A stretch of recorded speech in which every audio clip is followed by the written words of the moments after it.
Hey guys, welcome. Hey, so I want to start off by making sure that everyone can see and hear me okay. So do me a favor in the chat bar here, let me know if you can hear me all right. And I'm going to go ahead and type that in here just in case you can't hear me and you're like, what the hell? So, you hear me. Want to make sure that folks can hear me.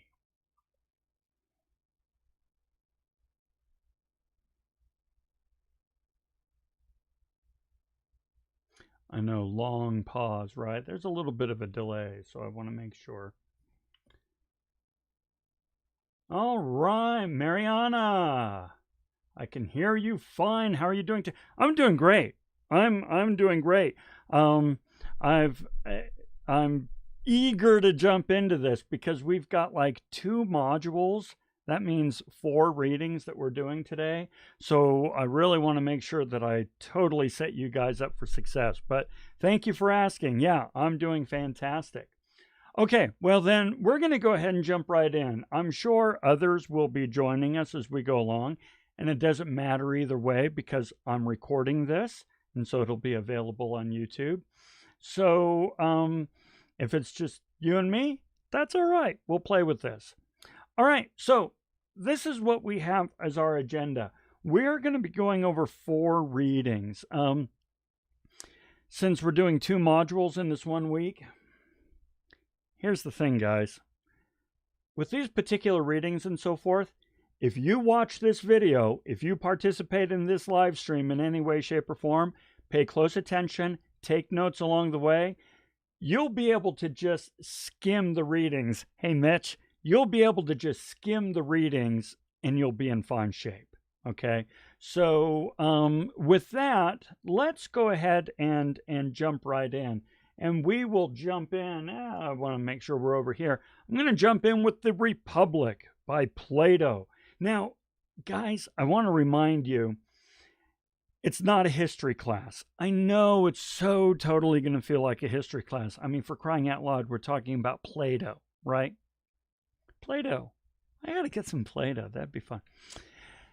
Here's the thing, though. It's not a history class. Remember, I want you to always think we are looking at today through the lens of yesterday to try to figure out, why do we do what we do today when it comes to business thought and business ethics and critical thinking, okay?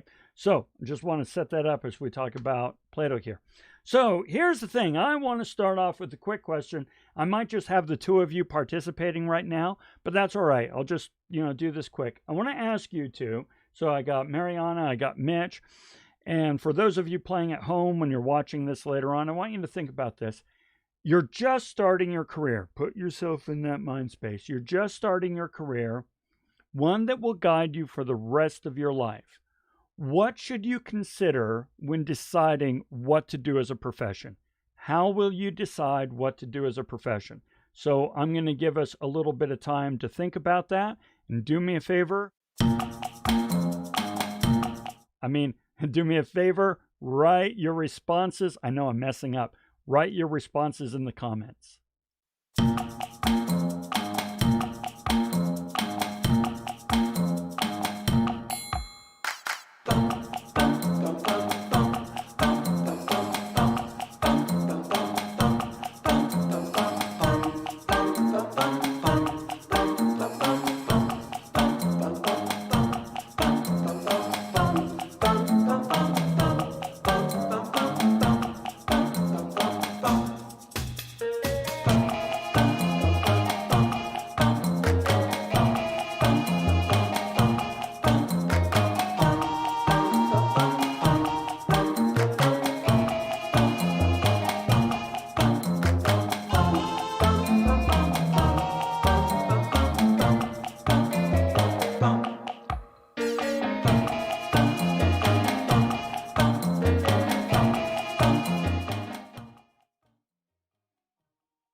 Okay, we've got some great comments. And by the way, welcome, Noah and Brock. We've got folks with us. Okay, so Mariana, you said, might want to consider a profession that makes you happy and you can support yourself and your family. Totally. You want to be happy. You want to be able to support yourself. Okay, we're building up to something. Happy and support yourself. Brock, you said, I think level of income plays a big role in deciding what to pursue. Totally does, right? Some jobs you know are going to pay more, some less, and you got to kind of figure out, well, what kind of standard of living do I want, right? Mitch, what makes me happy and pays well? You guys are totally there, okay? But now watch this. I'm going to ask the same question, but in a different way. You've just found yourself on a deserted island, all of you, right? What will it take to create a functioning community? How does everyone get the things that they need? So let's go back to our little question page.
Okay, let's take a look at what we've got here.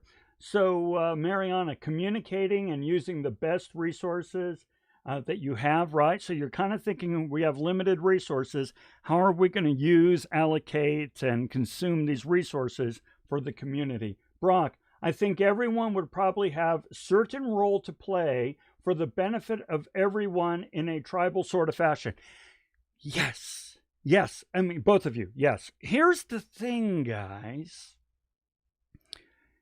It's the same question, but notice your answers were different. Before I asked, hey, what do you want to consider in a profession? And you were all like, hey, I want to be happy. I want to be able to provide for my family. I want a decent income. I want something I enjoy. Me, me, me, me, me. But notice I then changed the context of that question, and I said it's no longer about you, it's about the community. What are you going to do? And you guys responded appropriately. You said, it sort of depends on what the community needs. We have limited resources, so we want to make sure that everybody's playing a necessary role to benefit everyone in this community. Well, here's the thing, guys. We live on a desert island. Okay, and how we choose what we do and so forth really comes into play here. And this is going to be a question that we talk about a lot in this class. Do you exist for the economy, or does the economy exist for you?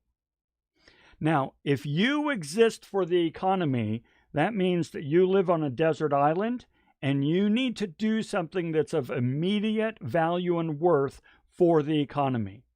On the other hand, if the economy exists for you, then you can do whatever you want, whatever gives you fulfillment and self-actualization and meets your career goals and your personal goals and your financial goals. You can do anything you want. Well, now, obviously, the answer is yes. It's a little of both, but we're going to be talking about this extreme quite a bit.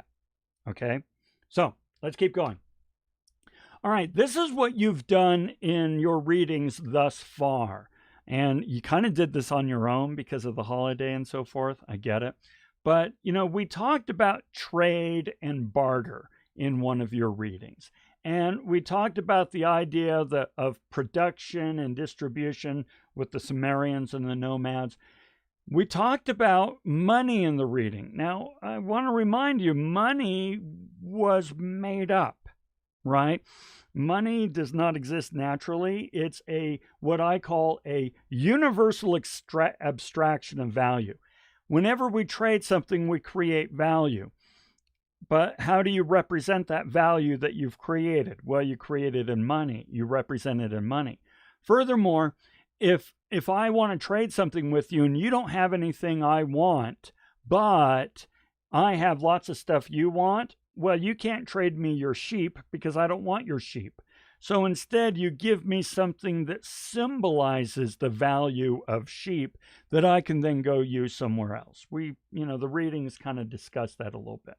But then the readings started to talk about division of labor. And that's what we want to play with a little bit, because in those little two hypotheticals that we said, hey, you're on a desert island, what are you going to do? And, Brock says, well, everybody's going to have to play a certain role to benefit society. We're talking about division of labor there. But here's the thing. You also want to be happy. You want to be happy in your role. You want to enjoy it. Now, I kind of like this picture. I saw it on the internet, which is where I get all my news, right? That's what my wife always says. But it's kind of interesting. You've probably seen something like it before. This is called a Venn diagram. And a Venn diagram is when we put certain things together and they overlap, and hopefully we can create something new in the middle.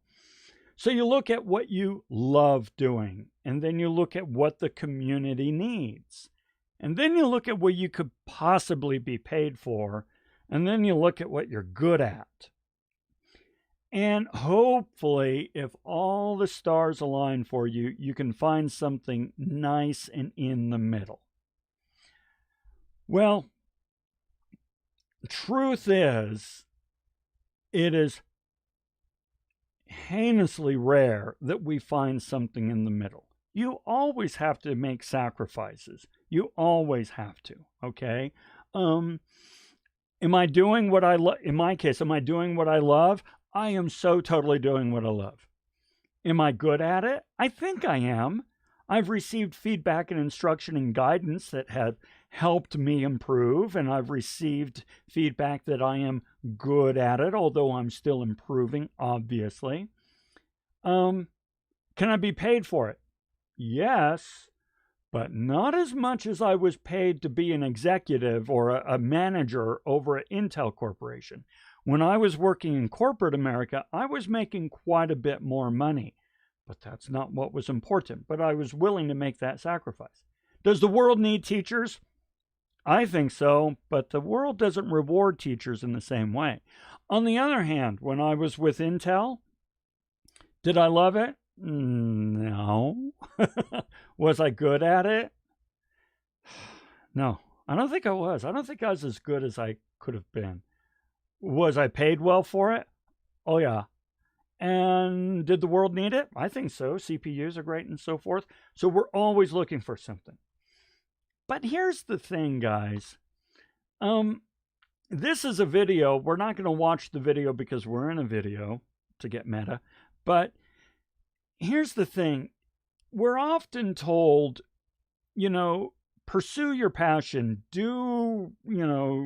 Follow your passion and you'll never work a day of your life. Or you can be anything you want in this world. All you have to do is have passion, right? Truth of the matter is, that's not really the case.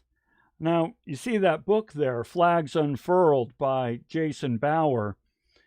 Well, I'm Jason Bauer. That was a pen name that I put together for myself. And it's a fictional novel. I wrote a book. It's crap. I mean, unmitigated crap. But I really wanted to be a writer, guys. I really wanted to be a writer. So I worked my tuckus off to write this thing, and I put it out there, and absolutely nothing happened. And for good reasons. It's not very good.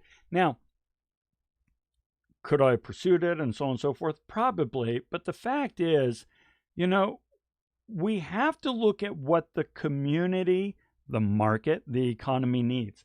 As I mentioned, we do live on a desert island. It's a world, but it's pretty deserted all around the world. It's called space. Check it out.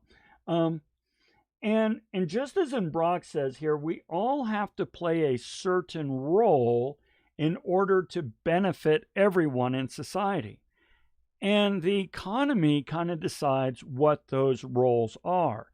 And the economy decided that I was better suited to be an instructor than I was to be a writer. Okay, that's what the economy kind of pointed me toward. Now, this is important because we start to talk then about specializing in our divisions of labor. Maybe you want to try all kinds of things. Maybe you want to do all kinds of wonderful things and so forth. But the fact is, we perform better as a community, as an economy, if we have division of labor. So let me ask this. We're going to do another question here. Should an individual focus on just one occupation, or should the individual, perform many tasks and be self-sufficient? Let me rephrase that. Why do you think it is beneficial to specialize in a specific job? Why do you think it's beneficial to specialize in a job? So let's play with that idea.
Okay, let's come back and take a look at this. So, Mariana, you said you are focused on getting better in your profession.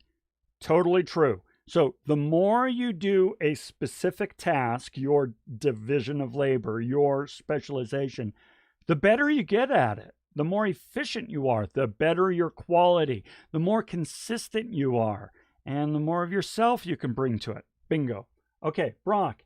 It's better to specialize in a certain area because jobs that require education and certain requirements to fulfill usually are the jobs that pay more.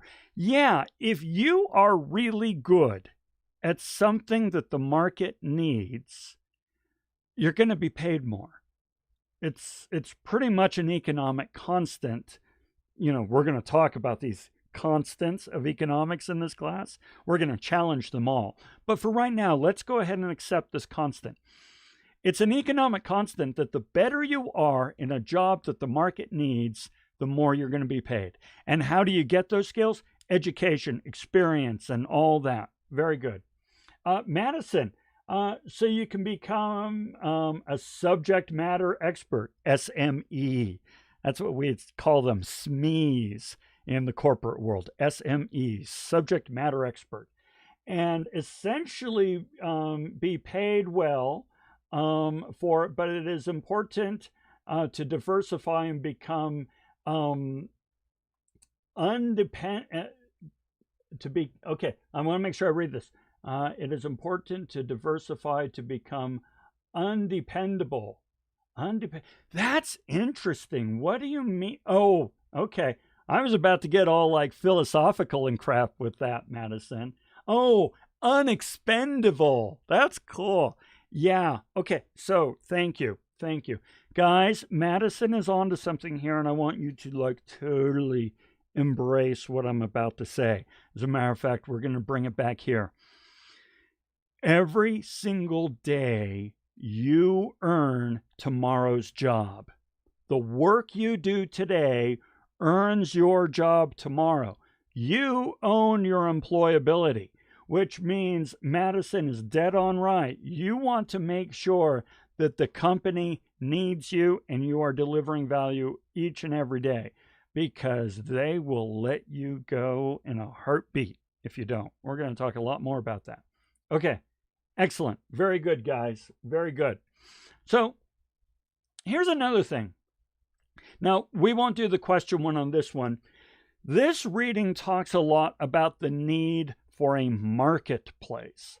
Now, here's the thing.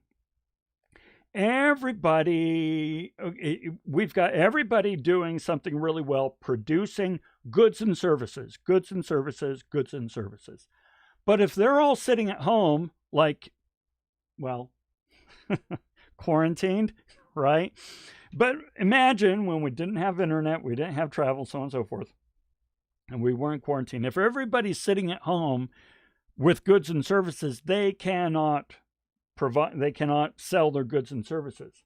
So they need a marketplace.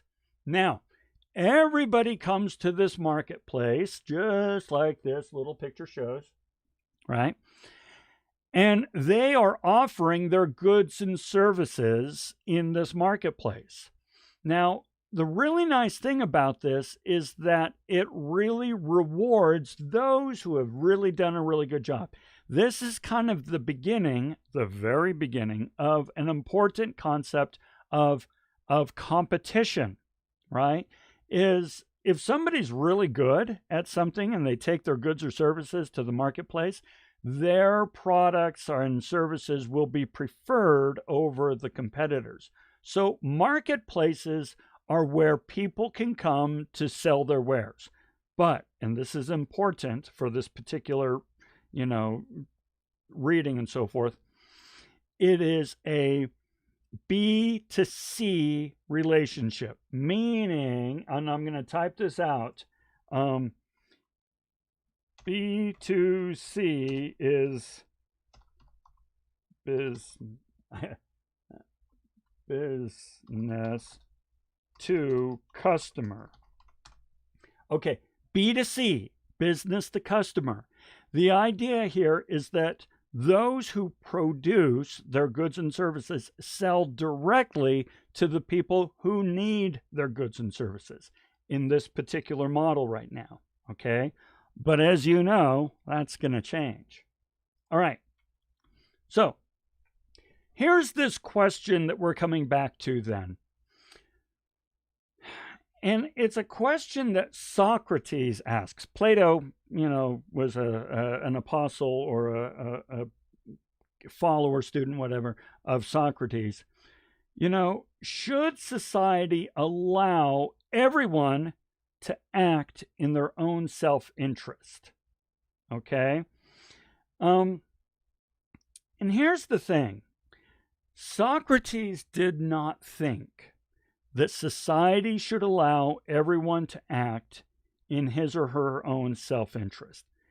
And it's important that we understand his logic, okay? He's saying, listen, we've got society. Society has lots and lots and lots of needs. We need doctors, we need police officers, we need firefighters, we need teachers, we need farmers, we need ranchers, we need blacksmiths, we need garbage collectors, blah, blah, blah, blah, blah. It goes on. And if we let everybody just do whatever the heck they want, there's going to be jobs that go unfilled. And furthermore, some people might want to become a yoga instructor. We don't need a frickin' yoga instructor, according to Socrates, right? If everybody acts in their own self-interest, the society, community suffers. The community suffers is his logic. By the way, Socrates, for example, was not a fan of democracy. He didn't buy democracy. He says, listen. Are you telling me that a whole bunch of people, when you put together, education and experience and so forth, who know nothing about governing a society, know nothing about allocating resources, know nothing about leaderships and so on and so forth, we should allow them to elect a leader? He was not a fan. He felt that this is something that should be born and bred from the very beginning. So while we love to idolize Socrates for all kinds of reasons, or for those of you who are grown up on Bill and Ted's Excellent Adventure like I am, Socrates, the fact is he wasn't really a big fan of individual freedoms. Okay? He felt that you and I exist for the good of the community, because without the community, you and I would not have opportunities. Interesting thought. Okay. Another thing that Plato really liked to talk about is the reasons why we go to war, as people go to war. And, he says, well, it's economic, People go to war for resources, land, food, crops, minerals, access to waterways, all these sort of things. He's not wrong, but as we're going to see in this class going forward, these things can be taken care of through economic agreements and things like, EU and so on. We're going to explore all those sort of things. So just a thought there. I don't want to fixate on that. Okay. Quick quote for this to end this particular reading. This is from Sabrina Bryan, a famous dresser, fashion designer, singer, so forth. You can do anything as long as you have the passion, drive, the focus, and support. And I added, so long as you have the right skills, are not too old, and meet physical requirements, and there's a market need that will pay what you require, then sure, you can do anything. Point is, as you guys pointed out from our desert island, we always need to weigh the needs of the individual, I want to be happy and well off, versus the needs of the community. We have limited resources. There are things that need to be done. We need folks that'll do that. Okay? Let me pause and see if there are any questions or anything on that. I'm going to go back to our little question thing. If you have no questions, just type no questions. That way I know we can move on.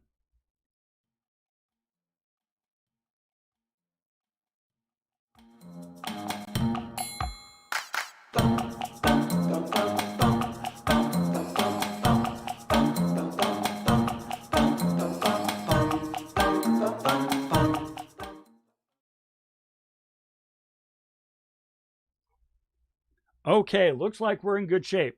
All right, so this is what I'm going to do. That was our first reading. Now we're going to do the second reading. After the second reading, we're going to take just a quick little break. I'll explain that. But let's go ahead and go into the second reading then.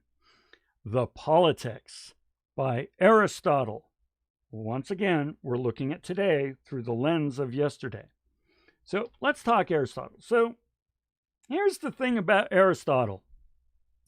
Remember I said before when we had the marketplace that it was a B2C enterprise, businesses selling their products and services directly to the consumer, right? Well, this thing started to come up, this thing called retail. Now, you guys know what retail is, but it was a relatively new thing. Aristotle wasn't a fan. I'm going to tell you why he wasn't a fan. We're going to play with this. This is a video here. Check this out sometime. You can Google it, or actually, you know what, guys? I am going to provide this slide deck to you guys when I post this video. So you can pull this up and you can watch this video. This guy calls himself the millionaire millennial. I know, right? Well, he talks about this thing called online arbitrage, also called retail arbitrage. And many of you may have done this before. My daughter's ex-boyfriend used to do online arbitrage and retail arbitrage with shoes. And I had a former student who tried it with shoes once. Here's the way it works. And this, we'll do the online way. This is what he will tell you to do. All right, so what you do is you search for a product that's really hot right now. Face masks. Let's do face masks. Would have been better 3 weeks ago, but you get what I'm saying. So we search for face masks, and we find that on let's say some Walmart, we find that face masks are going for $10 a box. But we see that on Amazon, they're going for $20 a box. Right? $10, $20. So what we do is you buy the face masks from Walmart at $10 a box, have them shipped to a packaging person who then repackages them, and you sell them on Amazon for $20 a box, and boom, you just made $10 profit. Okay? That's online or retail arbitrage. Now, here's the thing though. You did not produce those face masks. And furthermore, you never even touched them. All you did was you bought them on one platform and sold them on another platform. Aristotle would have hated this. And his argument is you added no value. Now, sure, you were clever and you were smart and you made some money and so forth, and great, wonderful. But you did not add any value to the community through that transaction. And remember, Plato and Aristotle and Socrates, they're all saying you have a moral obligation to add value to the community so that everybody can benefit. And this retail stuff he's saying, it's not adding value. Now, just so you know, you and I both know there is value to be added in retail. And we'll talk about that later. But first, let's give Aristotle his due. Let's play with this idea a little bit. Okay? He says, all right, listen. Every item there has natural wealth and then pecuniary wealth. I really recommend that you learn the word pecuniary. It's going to come up a lot in this course, and it comes up a lot in business. Pecuniary is profit-seeking, greed, avarice, ambition, and so forth, versus natural wealth is, hey, I just want to be able to live a decent life, provide for my family, go to Science Park once in a while. That's natural wealth. So let's see how he talks about these things. He says, okay, everything on this earth that we make, and he's going to use shoes as an example, everything has two uses. Of everything which we possess, there are two uses, both being the thing as such, but not in the same manner. For one is proper, one is natural and appropriate, and the other, the improper or secondary use. Okay, so he's talking about shoes. What's the proper use of shoes, and what's a secondary and improper use of shoes? Well, he says, for example, a shoe is used to wear. You wear shoes. I'm not wearing shoes right now. I'm working from home, but, you wear shoes. And is used for exchange. That's the secondary use. Both of these are uses for a shoe. So in other words, you can wear it, which is what it's meant, how you're meant to use it, or you can use it as a medium of exchange. Not really why you made a shoe, but it works. You with me? Okay. In a medium, he who gives a shoe in exchange for money or food to him who wants one does indeed use the shoe as a shoe, but this is not proper or primary use for a shoe. It's not made to be an object of barter. So here's the thing. He's fixating on, listen, if you're making a shoe, use it as a shoe. If you want an object of barter, that's not what shoes are for, right? Now, let's see where he goes with this. The same may be said of all possessions, for the art of exchange extends to all of them. And here's the main kicker. It arises at first from what is natural, from the circumstances that some may have too little, others too much. So let me explain that. He's saying, listen, sometimes I have too much of something, you have too little. Let's exchange. That's what commerce is about. That is what bartering is about. You guys already studied bartering in a previous reading, right? And you know it's like, hey, you need apples, I need oranges. I have a ton of apples, you have a ton of oranges. Let's trade. He says, fine, this is just fine. If you don't have shoes and I have a whole bunch, but you have hats and I don't have any hats, let's exchange. He's totally cool with this. But this sort of barter is not part of wealth getting, of the wealth getting art, and is not contrary to nature, but is needed for the satisfaction of men's wants. Okay, that kind of barter is just fine. However, this is where things get tricky. When the use of coin had once been discovered out of barter of necessity articles, so on and so forth, here we go.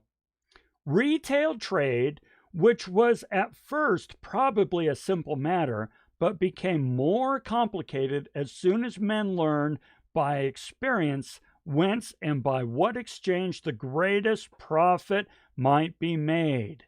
Indeed, the riches is assumed by many only to be a quantity of coin.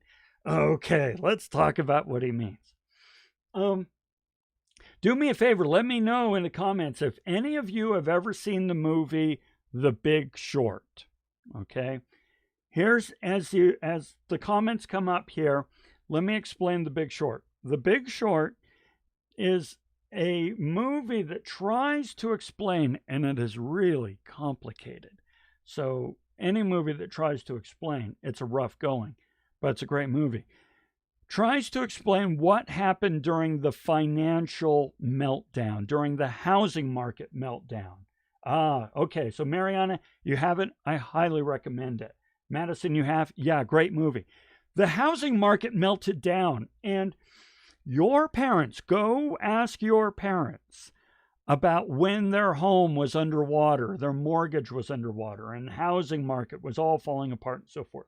Well, this movie tried to explain how it happened. Now, I won't go into detail, but it's freaking nuts. It's crazy. And it is exactly what Aristotle's talking about. It was fine at first, probably a simple matter, this retail. I have a house, you don't have a house, I'll sell you a house, simple matter. But these people, they went nuts. I mean,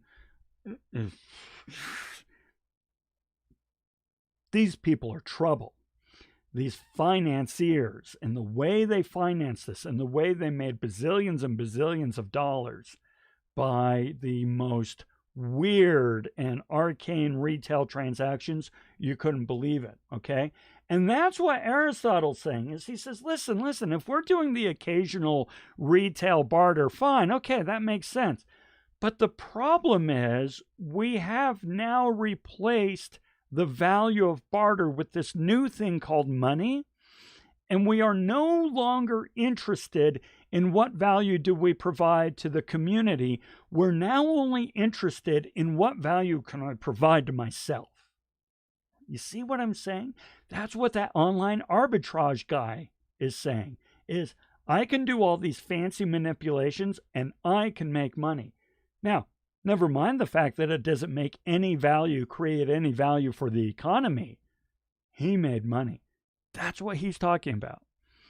If we are in place, if we are working for the good of the community, as Brock said earlier, then we need to make sure the work we do adds value and helps uplift everyone. And this is where that falls apart. And he's not wrong. This is an example of looking at today through the lens of yesterday. Okay. More things about money. Others maintain that coin money is a mere sham. It is. And a thing not natural, but conventional only, because if users substitute any other commodity, it's worth, and so on and so forth. Here it is. It is not useful as a means of any of the necessities of life, and indeed, he who is rich in coin may often be in want of necessary food. Here's the thing. Okay, remember, you can wear a shoe. You can wear a shoe. You can also barter with it, but you can wear it. Whereas money, you can't wear it. Actually, there was that scene in that one movie, but I digress, okay? Money exists only as a means of barter, and therefore it has no natural value. You have a bunch of shoes, you can wear shoes, you can trade shoes. You have a bunch of hats, you have a bunch of jackets, you have a bunch of cattle. You can do all kinds of things with these things. Whereas money, the only thing you can do with it is trade and barter. It has no natural value in and of itself. Okay, that's what he's saying. How can that be wealth, money? Of which a man may have a great abundance and yet perish with hunger, like Midas in the fable, who in insatiable prayer turned everything that was set before him into gold. In other words, you might be surrounded by money, but if you're hungry and there's no food around, there's nothing you can do. Okay? So that was his fixation. Money has no natural value.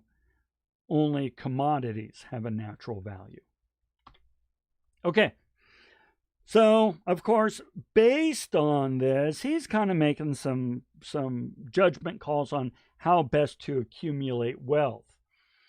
Household wealth, which is the art of household management, is just, hey, I need to pay for my home. I need to do its upkeep. I just had my chimney repaired. Guy repaired it over the last 2 weeks. That's household management, right? And that's fine. But then there's retail trade, which, as you can imagine, he felt was inappropriate and dishonorable and loathsome. So here's the thing, though, guys, and we're going to do our little question page for this. Let's back him up for the sake of this argument. Tell me ways that you think it could be harmful to yourself or to the community if you fixate on nothing but making money. Let's try that.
Okay, we have some great responses here. Let's take a look at this. Time away from the family. Yeah, absolutely. I mean, what's important in life, right? But sometimes we put wealth getting ahead of family. Inflated ego. Where do rich people get off thinking that they're better than those without? Now, that's a serious rhetorical question, albeit, but I want you to really think about that.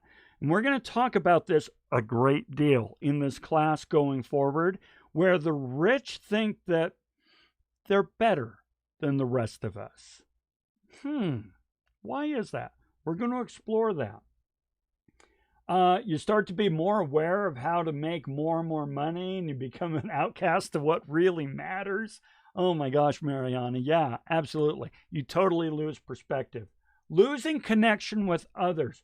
Mitch, I like this one because now you might mean it differently, but I'm going to read my own thoughts into it. You lose connection with your family, you lose connection with others, but you also run the risk of looking at everybody as a piggy bank. What can I get out of you in terms of a relationship? Now, think about, networking and LinkedIn and helping people get, this, that, and the other. If we are looking at other people of how does associating or helping you benefit me, that's messed up. Okay. I think fixation with money can be high risk and high reward. Very true. You could gamble all your money away on the stock market in hopes of rich and lose it all. Brock, do me a favor.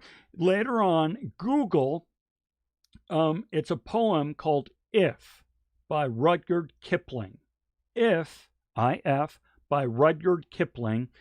And one of them is, one of the lines in the poem is, if you can risk all your winnings on one game of pitch and toss and lose all and never breathe a word of your loss, in other words, you're cool about it, man, then yours is the earth and all that's in it, and what's more, you'll be a man, my son. Check it out. Okay. Fail to see the other necessities of living a good life. Yeah, there's a lot involved in living a good, healthy, thriving life. If it's all money, you're dead inside. That's me, but okay. Dedicated your time to a job and lose your family. We all know that. We've seen that. Some of us maybe have experienced that. Absolutely. You guys are getting it. Very good. Okay. Now, like I say, I am going to provide this slide deck to you, these PowerPoint slides. This is a video. Oh my gosh, it's such a good video. Epicurus on happiness, right? Done by the same guy, Le Breton, who does School of Life videos. He talks about money and happiness. This is a very good video. I highly recommend it. Okay. Okay, our quote from Seneca. It is not the man who has too little, but the man who craves more that is poor. I totally agree. Totally agree. It's not how much you have, it's how much do you appreciate what you have. So, yes. Okay, this is what we're going to do, guys. We just did 2 readings. We have 2 more to go. What am I going to do? We're good on time. We're good on time. Let's take a 2-minute break. Take a 2-minute break, or however many minutes you need. Let's stand up, stretch, bathroom, all that sort of stuff, and then we'll get into the other readings. So no need to stick around if you want to get up and take a break. I'm going to stretch. But as we do so, I'm going to show off some stuff in my background here just to break things up. Oh, let's see here. Let's do desk.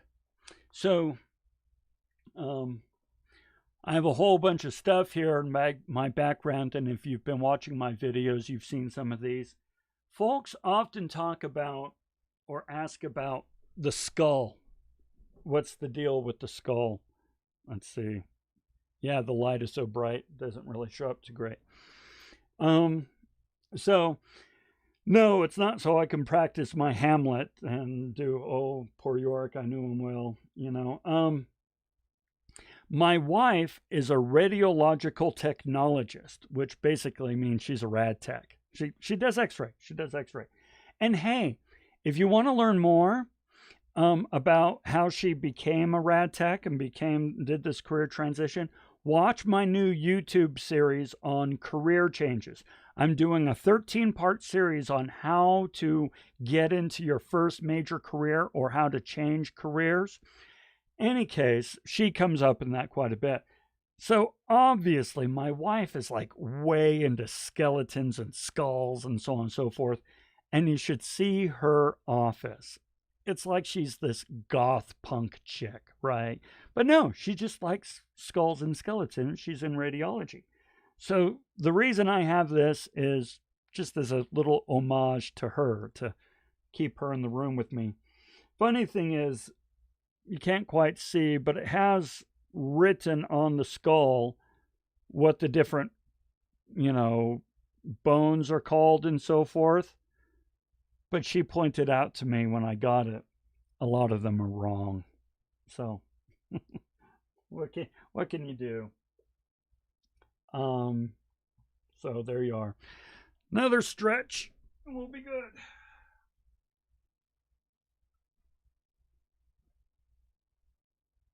Ooh.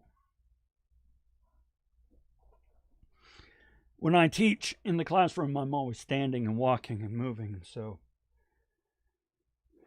get a little sore sitting here. Okay. Let's come back and talk an early experiment in trusts. This is the Vikings. This Viking reading, all these readings tend to be kind of heavy.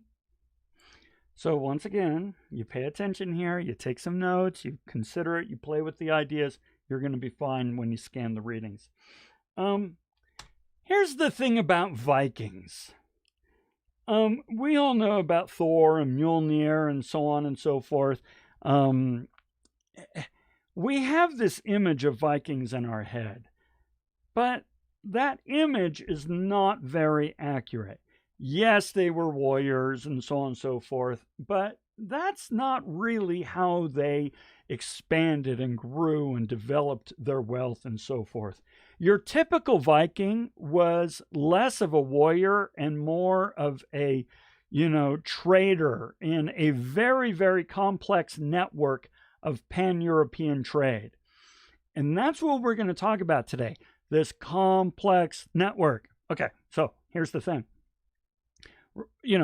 I'm creating shoes, you're creating hats, we trade, we have what we need. Well, now I want more customers because I have a hell of a lot of shoes, because I'm really good at making them, because I really learned how through division of labor. So I take them to the marketplace. And now at the marketplace, we're doing a whole lot more. But we have this thing called retail coming up. And furthermore, the Vikings are finding all these providers and connecting them together in a very complex network. Okay? And that's what we're talking about here today. So, we're going to talk about some elements that the Vikings brought into place. One of them, they kind of started out as syndicates. All right? Now, we'll look at a dictionary definition. When organizations work together to conduct some type of business in order to pursue and promote their collective interests. So everybody's separate, whole bunch of service and product providers, but they're all working together to promote their individual interests. That's a syndicate. So this is from the reading, this next part, so I'm going to totally take care of you here. Let's see what the reading says and talk through it. The early combination is an organization. The early combinations were relatively small and transient, meaning they didn't stick around long. They weren't permanent. They took the form of a gentleman's agreement, pools, working arrangements, division of territory, etc., rather than hard and fast syndicates.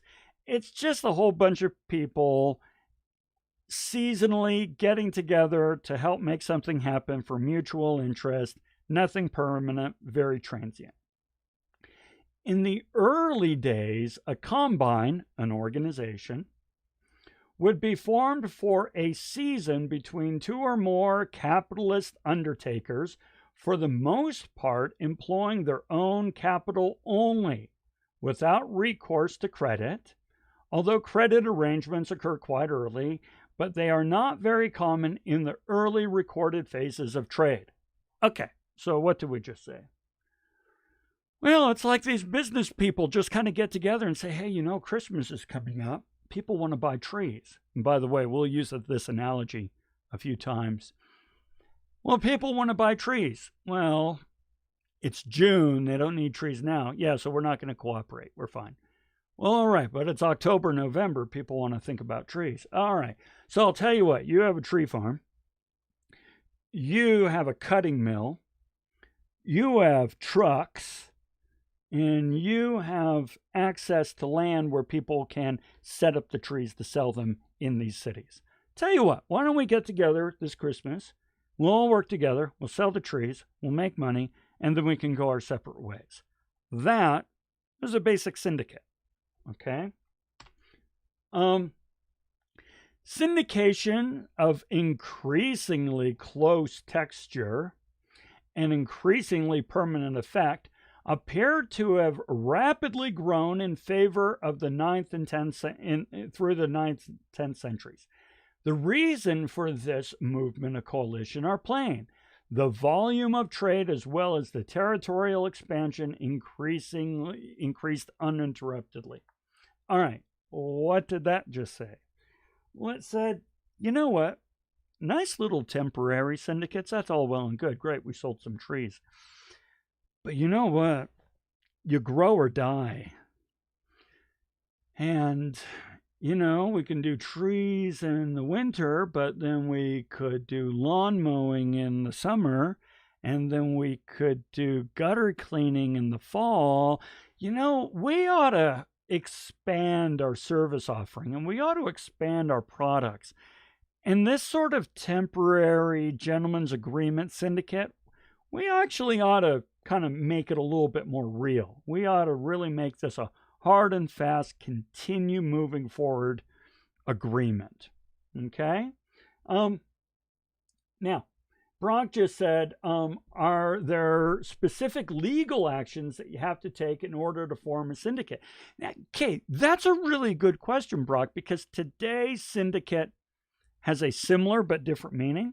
Syndicates can be illegal, drug syndicates, for example. But then when you hear that journalism or TV shows are in syndication, that means that they are shared across an organization.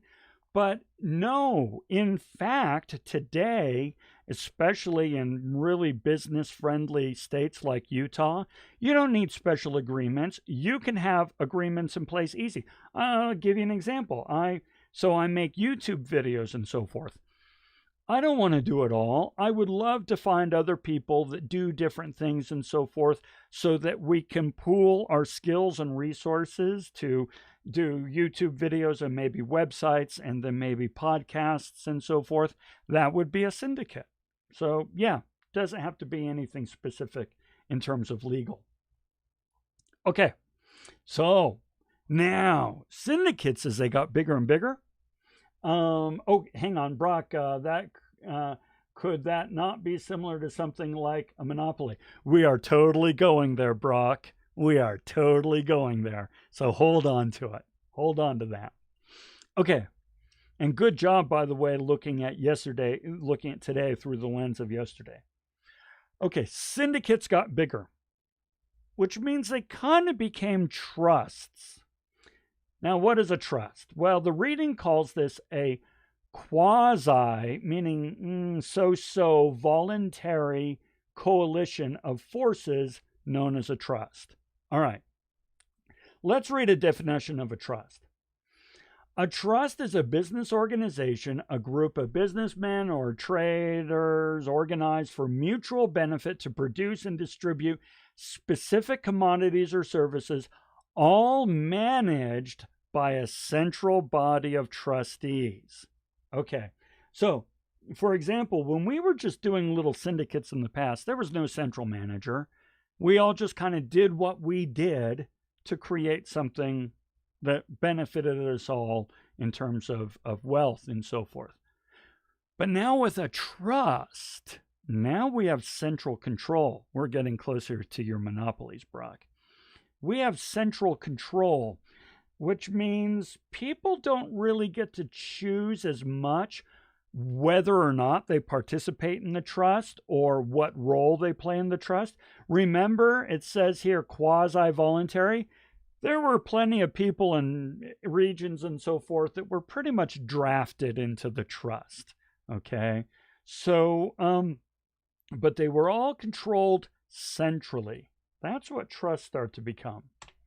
All right, here's another thing. These things are getting big now. We're going to come back to our Christmas trees. Elements of Viking business is now things of initial investment and production turnover, period of production or period of turnover. Here's the thing. Initial investment. So we're going to do a Christmas tree farm, guys. Okay, we need some land. All right, well, we need to invest to get the land. Today, that means buying it. Back then, it meant taking it. But that still took investment. Okay, so you got to invest in getting the land. Then you got to plant all the trees. So this is an initial investment. You're not getting any return on this initial investment. In fact, you're not getting any return for quite a while because it takes time for these trees to grow, right? So there's a period of turnover or a period of production. Now, for those of you playing at home, it takes about 15 years for a Christmas tree to grow to something decent, okay? So what Christmas tree farms do is they parse out different parts of their land so that every year they sell, 15% of their trees because the land is divided into 15ths or something like that. I'm making this crap up, but you know what I mean. So that every year they have some trees that are mature enough to sell. But that means that all the other trees, they can't really sell and so forth. So this takes constant investment and it takes this period of turnover.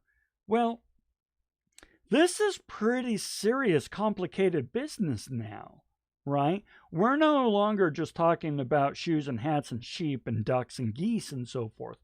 We're talking about investing in getting the means of production, these farms, of planting and of maintaining this investment long enough that you finally start to see a return on that investment but that won't start for 15 years.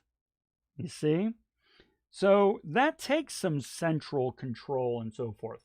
So even during the Vikings, things are starting to get pretty complex and intricate. Now, this also opens up the thing of a sunk cost. A sunk cost is when you're going to put that money in, and if this investment pans out, great, fantastic, wonderful. But if it doesn't pan out, you're not getting that money back. It is a sunk cost, all right? It's gone. You're not getting any of the money back if the venture goes south. And so this is something else that the Vikings are starting to realize, is that they need to do multiple business ventures all at once, understanding that easily 70%, and I'm making that number up, as you know, 72% of all statistics are made up. The Vikings understand that the majority of their business ventures are not going to succeed, so they have to diversify, which means they're going to lose a lot of money in trying to get these things up and running, but the ones that do get up and running are going to do really well. And they're all across Europe.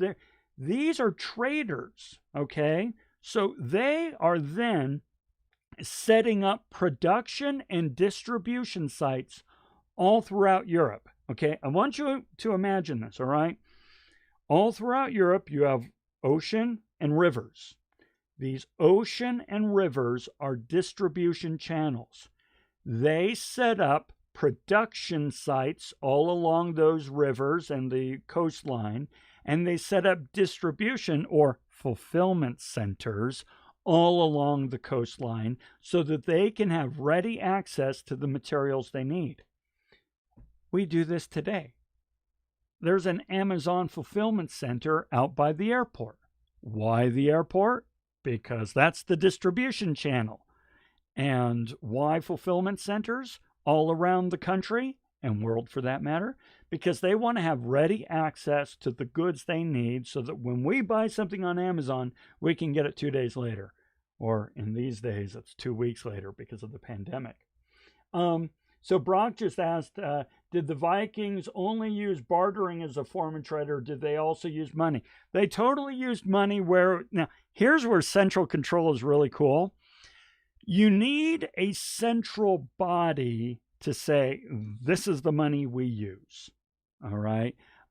If it's up to individual people, then we don't have agreement on what is money and what isn't money. And in a moment here, we're going to see where getting central control allows us to maintain central money. But a lot of it was bartering. I would say the majority of it was bartering, which is really interesting, guys, when you think about such a complex, integrated, European-wide trading network done mostly on barter. Pretty cool. Okay. By the way, just a quick note. Vikings really liked to do B2B business, meaning business to business.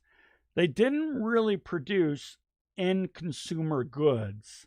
They provided goods that others would use to manufacture goods. So, accumulation of capital goods, produced goods that are chiefly used in production of further goods, in contrast to goods produced for consumption, such as consumer goods. So, and I'm just going to go ahead and ask this rhetorically and then answer it. Why focus on B2B? Well, here's the thing. Right now, many hog farmers are having to euthanize their hogs because the restaurants are out of business for reasons that you already know. Now, we at home only eat so much meat, but when the restaurants were in business, they were selling top-end meat and much more and so on and so forth. So now that the restaurants are out of business, the hog farmers and so forth have nothing to do with these animals. And it's a tragedy of untold proportion. But here's the point. If you are selling to just end consumers, you can only sell so many. But if you are selling goods that can be used to manufacture all kinds of things, you can sell to anyone. So let's say that I sell rubber. Well, I'm not going to sell rubber to you because you don't need any rubber. But I can sell to tire manufacturers. I can sell to shoe manufacturers. I can sell to gasket manufacturers. I can sell to car manufacturers. I can sell to slingshot manufacturers. You name it. Anybody who needs rubber, I can sell to you. Whereas if I just do this one commodity that's sold to customers, I'm much more limited. And the Vikings got that. Okay. We already talked about. Now, I want you to think about Amazon again for a moment. This is from the reading. I want to translate this into us. For the business venture to be successful with these Vikings, certain technological prerequisites must be met in the way particularly of shipbuilding, navigation, weapons, adequate accumulation of capital goods, and must be combined with sagacious spirit of adventure and available labor supply. These principles have not changed at all. Let's look at this through the eyes of Amazon. Amazon, did you know they're building their own airline? That's right.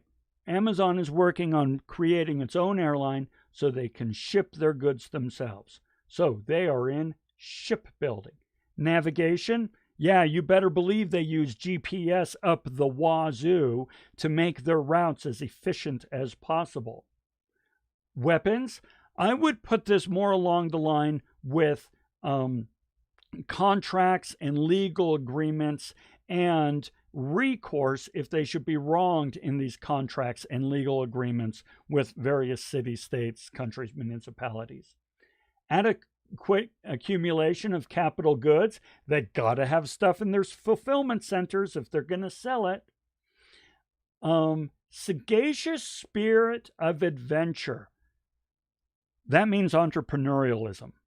Are they entrepreneurial enough? Are they ambitious enough? Are they willing to take the risks necessary to be successful? And available supply of labor.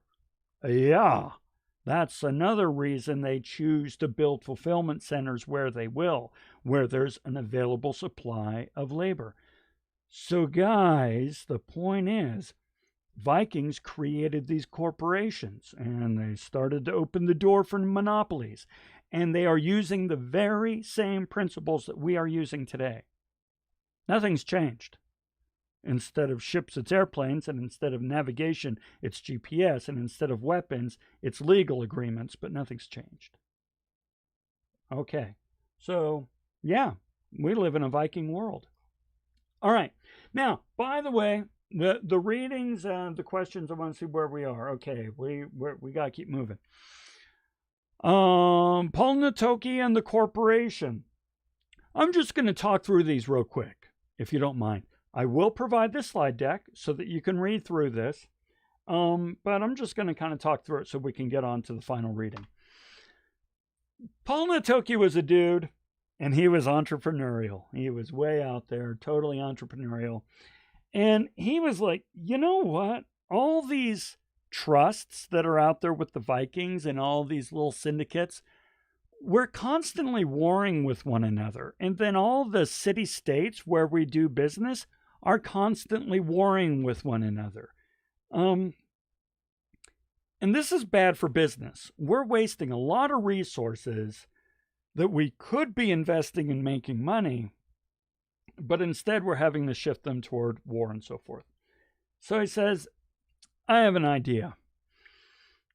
And so he said, well, you know what? What we ought to do is set up one central, corporation wherein we can safely do business without having to defend anything. And furthermore, we would have the backing of the city-state. And so what he did was he went off and he found a city-state, Wendish territories. And he said to the city-state there, he said, listen, I'm going to go ahead and set up this corporation. Not only are we bringing together trusts, we're going to bring lots of trusts together to get this thing up and running. We're going to incorporate in your area. And in return, you defend us, but we will not only give you a cut of our earnings, read into this corporate tax, but furthermore, we will not compete with anyone in your area. We'll only compete outside. Well, the places like that totally make sense. So he put together this corporation, and basically it did gangbusters. It did fantastic work. Now, once again, I recommend you read through these slides. These are all from the reading, so you could read through the slides or you can go through the reading and look at these. And it did fantastic. But there's one thing that happened. Sigvaldi. One of the questions you're going to run across is, well, what happened with Sigvaldi? Well, Sigvaldi ruined it. At one point, he took over this corporation. And this one I will read. The trust, moreover, being supreme within its field, the discipline grew lax, and its exactions grew arbitrary. Let me explain what that first clause meant. So, it was so powerful, this corporation, it was so successful that they got lazy. And they started to be less disciplined in business, and they started to just kind of chase after whatever with no strategic North Star in mind.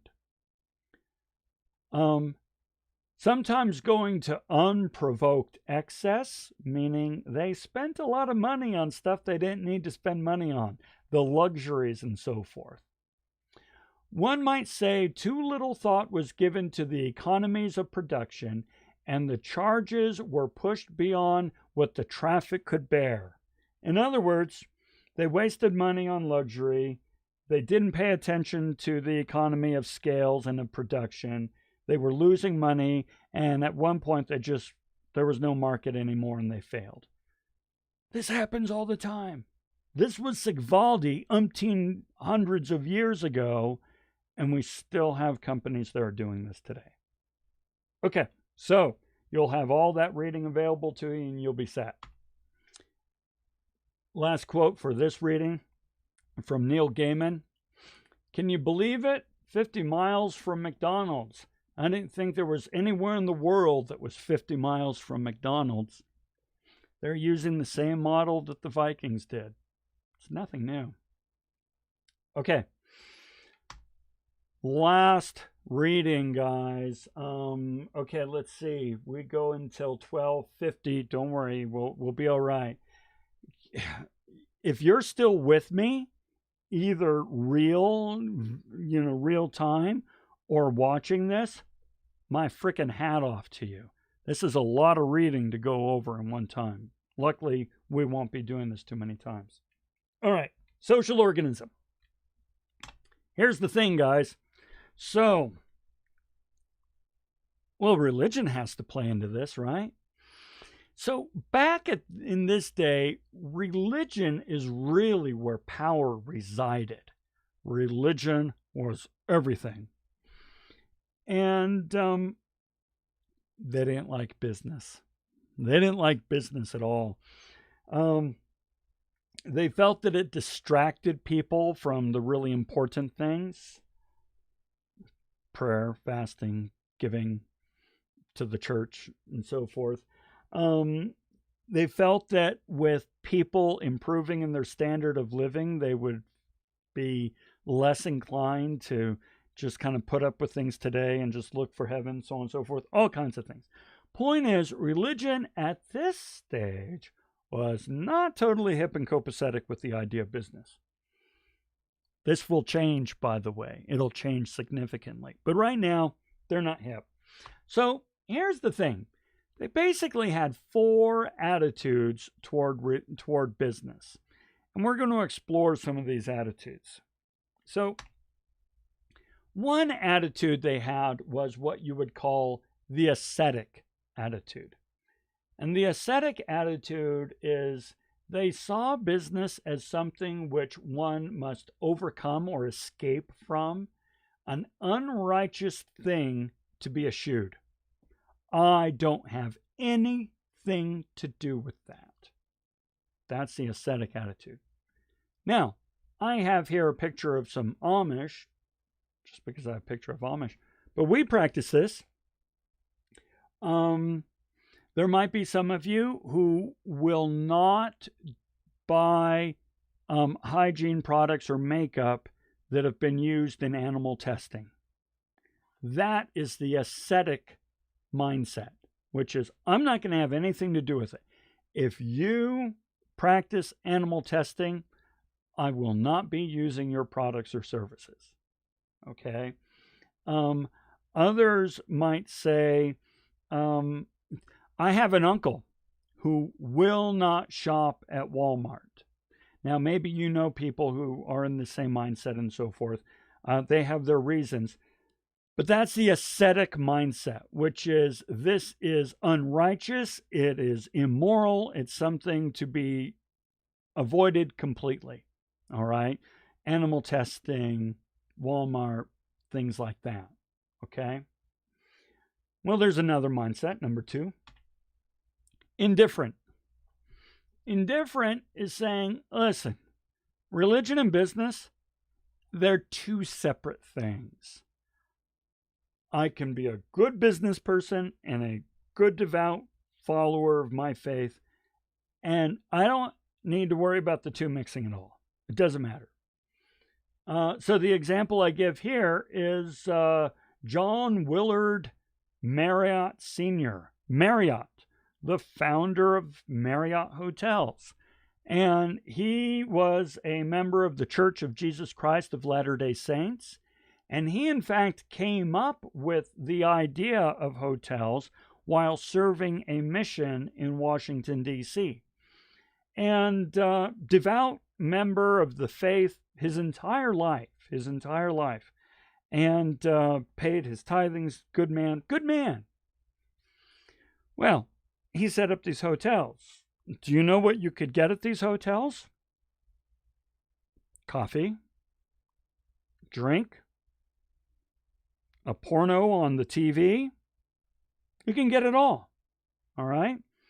Well, trust me, this man had nothing to do with coffee, drink, and pornos on TV. But this is business. I am running a legal, successful business, and in order to be competitive, I need to deliver what my customers desire. That's completely different than how I worship, how I live my life, and the values that I follow in my day-to-day life. That is the indifferent mindset. Now, we might have the same sort of mindset in other ways. So, for example, violence. I play some World of Warcraft. I play Call of Duty. So I'm out there, kicking ass and taking names. Not really. I get my butt handed to me regularly. But anyway, I am out there acting out violence. I'm a pacifist. I don't go in for violence. I don't go in for violence at all. And I try to avoid it, and I'm really sorry when it comes up and I feel it's something we can overcome. Well, then what am I doing playing violent video games? Two different things, man. Indifferent. Two different things. So that's an example. Okay, third way. One is renunciation. Renunciation is when a religion says, listen, this economic thing, it should be fought and reformed, but we ought to reform it as part of some ultimate religious revolution. Now, the example that I have here is from early in Utah history. The Church of Jesus Christ of Latter-day Saints had in place something called the United Order. Okay, that was their economic system. And in fact, the very first department store in American history was ZCMI. It's no longer around today. It was until about 20 years ago. But and it was founded as part of the United Order. So it was a full-fledged economic system that tried to create what these people felt was a righteous economic system, one that would be more in keeping with an economic system in heaven. So renunciation is saying, listen, I understand we need an economy, but not your kind of economy. I reject your capitalism, and I would rather put in this instead. Now, we do this. If you've ever taken Uber, or if you've ever stayed in an Airbnb, or you've ever participated in the gig economy, you've said, listen, I understand that once in a while I need a taxi, but not your taxi. I'm going to do it the way that I think it should be done. I'm going to do it in a way that rewards entrepreneurial people, and in a way where customer service matters more, in a way that's less expensive and easier for me. And that's kind of the idea behind the gig economy right now, is it's not that people are trying to break down the current system. They're introducing what in economics we call disruptive technologies. Disruptive meaning we reject the old way and replace it with a new way. That's what Uber and so forth is. Okay? Now, the last one is the quiet response. Quiet response is where a religion says, all right, listen. We know that this is something we need, and it has to be tolerated. However, and where we can, we're going to amend it. We're going to put regulation around it. However, it's a necessary ingredient, and so we are going to allow it and regulate it, but we're going to make sure it doesn't run amok. Now, the example I have here are the state liquor stores. You can totally buy drink here in Utah. By the way, in case you don't know, Utah's liquor laws are by no means the weirdest liquor laws in this country at all. There are some weird-ass liquor laws in this country. Utah's pretty tame. Nevertheless, we regulate it. This is the way that the state says, and yeah, the state was heavily LDS influenced early on, said, okay, we're going to allow liquor, but we're going to regulate it. We see this happening right now with marijuana, with medicinal marijuana or even recreational marijuana. It's where society has finally come around to the idea that we should allow this, and the state and conservative parts of religion and so forth are saying, yeah, okay. We'll allow it, but we're going to regulate the bejesus out of this. Okay. Now, I just got a notice here that said that, hold on, that I'm now out of sync, and so the audio might be dying on you a little bit. If that's the case, I apologize. But here's the good news. You did it. Those are the key elements from 4 readings. 4 readings. That's not natural. We should not have to do that very often, thank goodness. But let me open things up for you. If you've already looked at the questions in the modules and you have some questions for me, let me open things up for question. Otherwise, you've done it. Congratulations. If you don't have any questions, do me a favor and just say, hey, yeah, I'm good. Thanks. That way I know you hear me and we're good, and I can go ahead and close up once we're all set. So I'm going to say, any questions?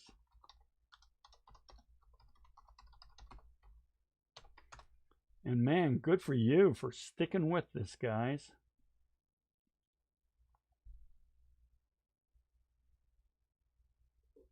Yeah, that's about right. Madison is good. Awesome. Okay, Brock, fantastic. Hey, and thanks for your contributions, Madison and Brock and Mariana. I really appreciate that. That makes this a lot more interesting. And hopefully, it definitely makes it more interesting for me. Hopefully, it makes it more interesting for you. Okay. Good.